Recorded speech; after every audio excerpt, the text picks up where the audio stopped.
Hey Hart fans, Butch Hartman here. So glad you guys are here with me. Danny Fenton. I think you've heard of that show. If you're watching the Butch Hartman channel, I think you've heard of Danny Fenton. Hey Danny Fenton, look, Danny Fenton. Boom. All right, so Danny Fenton, very, very popular show of mine that for some reason keeps living on. He's alive! And I am so excited that you guys are such fans of the show. I've done Fairly Odd Parents, I've done TUFF Puppy, I've done Bunsen as a Beast, but Danny Fenton is by far and away the show that gets the most response of anything I've ever done. And so I have all of you to thank for that. And so I want to explore something in this video that a lot of people have been sort of asking me about. It's kind of a neat idea, and I thought I would just kind of delve into it a little bit here, and I want to see what you guys think of it. In the first episode of Danny Fenton, in the pilot, called Mystery Meat, Danny and Sam and Tucker are standing around, and Danny has a line of dialogue. It's been a month since the accident, and I still barely have any control. In that line, you're like, it's been a month since the accident. You know, if you go back to the theme song of Danny Fenton, young Danny Fenton, he was just 14. Yes, it's young, it's not yo. We talked about that in another video. It's young Danny Fenton, he was just 14 when his parents built a very strange machine. All that stuff, you know the whole theme song, right? Where's my ukulele? So anyway, there's the whole Danny Fenton theme song. There's the fact that Danny has snow white hair, glowing green eyes, he can walk through walls, disappear and fly. And, you know, all that in the theme song seems to have just happened to him, like he got exposed to the ghost plasma DNA. It mixed with his DNA, he's half ghost. And then he says it's been a month since the accident. But what happened to Danny between the Fenton portal accident and the Mystery Meat episode? There's a whole month in there. That's 4 weeks. That's 30 days. Unless it's like January, that's 31 days. There's a lot. February is 28 days. There's all kinds of days where things could have happened to Danny in that time span. So what could have happened to Danny Fenton in that month? Let's talk. That's why we're here. So let's think about this. Maybe it goes something like this. Maybe ectoplasmic rays exposed Danny to the radiation, to the ectoplasm, right? So this is ghost portal energy coming out because Danny actually activated the ghost portal. Jack Fenton's device, full size, actually worked. He had tried the device in college with a much smaller version. That's where Vlad Plasmius got exposed. And that was about 18 years before Danny was even born.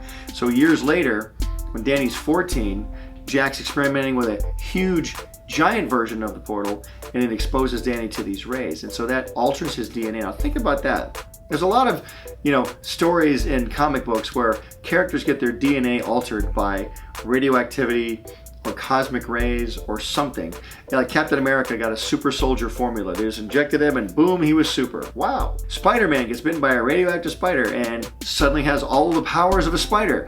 I've tried that. I put a spider in a microwave once and it bit me. And all it did was itch. I didn't put a spider in a microwave. Don't think I did. How would you even get a radioactive spider to bite you in the first place? And then it gives you its powers? It makes no sense. And then Spider-Man has gloves on, right? His hands are sticky, but then he wears gloves and climbs walls. I just don't. It's okay. It's all superhero logic, right? Just so you know, Spider-Man, it's right back there. So Spider-Man, but then, the one that always made sense to me was the Incredible Hulk. That one, that made exactly right. But that made sense to me. Like Bruce Banner gets exposed to the rays from a gamma bomb. It explodes and it just bathes his body in radiation. I'm thinking, okay, there I can get behind that one because his entire body got irradiated with this energy, and then it just alters his DNA so much when he gets angry, he turns into this giant monster. I could kind of get behind that one.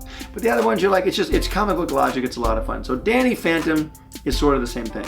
It's kind of comic book superhero logic. His DNA gets altered, and now if my DNA got altered, I'd probably be a pile of goo on the floor. That's probably what would happen. I mean, your body is so intricately designed that messing with one little thing would probably screw it up completely. But let's go back. So Danny is exposed to this radiation, right? In the theme song, he wakes up and he has snow white hair and glowing green eyes. But does he feel okay? I mean, is his body kind of smoldering? I mean, are his clothes torn? So I think it didn't just alter his DNA. I think it sort of altered his entire the way we perceive him, the way the way light perceives. For some reason, Danny's cells are now irradiated and they're changed and they're different, and so his cells don't retain light the same way. So that's why he can turn invisible as well. His cells are able to go from the positive spectrum of light into the negative spectrum of light, which is kind of deep. Are you getting deep? Should I bring the ukulele out again? Does that feel better? Okay, come back with me. Come back. All right, so Danny's cells. Now, I would imagine when Danny's when he first wakes up, I think he's hurting. I think he's been exposed to this energy. I'm sure he's burned a little bit. I'm sure, like, you know, I would think, I don't want to make this too graphic, but I'm sure Danny's been like kind of fried from this energy, and I think his body has to kind of repair itself. So I would imagine he kind of wakes up, he's at the bottom of the floor of this of the Fenton portal. His hair is singed, his face is probably singed. He's probably feeling the energy inside of him, and I think he feels maybe almost like he's burning from the inside, like he's been in a microwave. So all of his cells are now having to kind of having to reform themselves and regroup. And because your body's designed to heal itself. I mean, I know like Wolverine has this amazing healing ability, but you know, like when you cut yourself or you get a scrape or something, your scrape will heal. I mean, your body is designed to heal. So Danny's body is struggling to heal itself. And so he's pulling himself back together. There's a great sequence in the comic book miniseries Watchmen, written by the great Alan Moore, where Dr. Manhattan is just this normal scientist, and he gets put into a particle accelerator chamber, but it's locked and he can't get out, and the experiment's going to happen. So his body basically gets pulled apart molecularly, gets ripped apart, and he's just disintegrated. But as the days and weeks go by in the science facility, people see a skeleton appear in the hallway, and then they see a nervous system appear, and they see this and this appear. They start seeing parts of a human body appear until one day, out of nowhere, Dr. Manhattan is able to reassemble himself, and he uses the energy that tore him apart to use it as his power.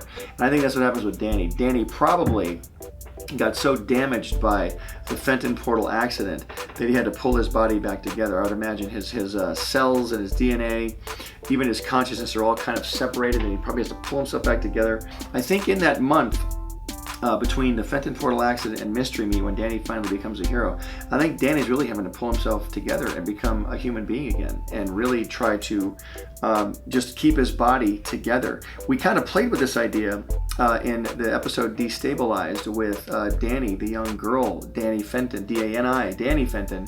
She is a destabilized version of Danny's DNA because she can't hold herself together. Vlad Plasmius could never recreate that experiment perfectly. So I think Danny, after the Fenton portal accident, that month is just Danny trying to pull himself back together, learn how to be a human being again, and also he's got these amazing powers that he's just trying to get the hang of, and I think the only ones that can help him are Sam and Tucker, his closest friends. I would imagine there's a sequence where Danny's probably in an alley somewhere, and I think Sam and Tucker have to bring him food because he can't go out in public because he looks kind of half human, half ghost. And suddenly he probably starts floating off the ground, like for no reason. Probably because his body's becoming lighter than air. Like his cells don't have the same density that they used to have because he's half human, half ghost now. So I think his cells make his body lighter than normal. That's why he can fly. Also, his molecules wouldn't be the same either. His molecules got all rearranged. His molecules would not be as close together as most human beings' molecules are. I think they would have separated a little bit.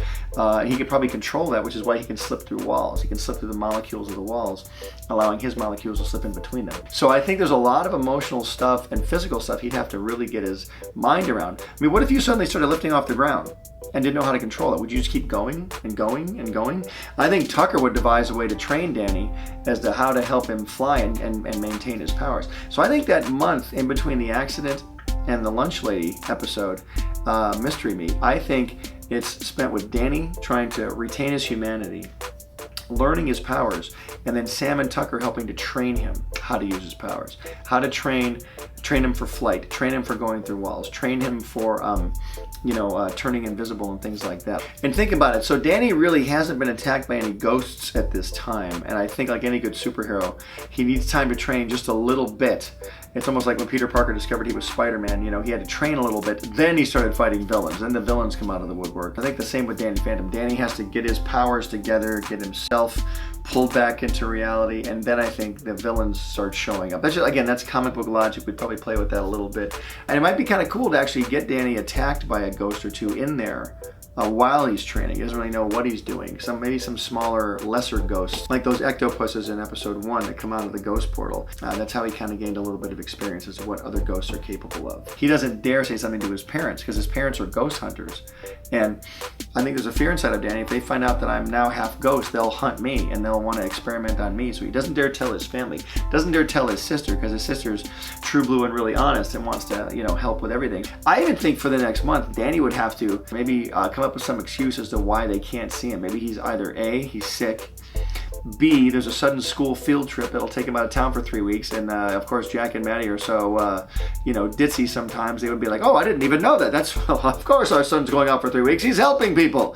They wouldn't even really think about it because they're so focused on their experiment. So Danny could probably get away with it. But I see him living down in the Fenton lab or living somewhere in Amity Park, finding a quiet place to be and just learning how to use his powers and just pulling himself together and learning how to focus. If we were to go down that rabbit hole and find out, it's been a month since the accident, what happened to Danny Fenton in that month?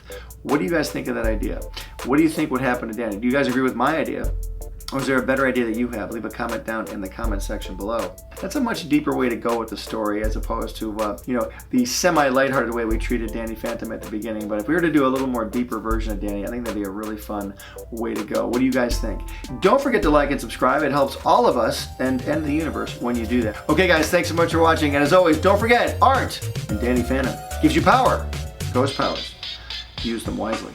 Hey Heart fans, subscribe here to keep up with me, Danny, Timmy, Dudley, Bunsen, and the NOOG Network, my new app full of cartoons, shows, and games. Download it here. Click over here to watch my most recent video and here to start a playlist related to this video. Whoa, check out that awesome fan art. To be featured here, use hashtag HeartFanArt and tag me. I'm on every social media platform known to man. Cartoon Butch out. Pencil drop.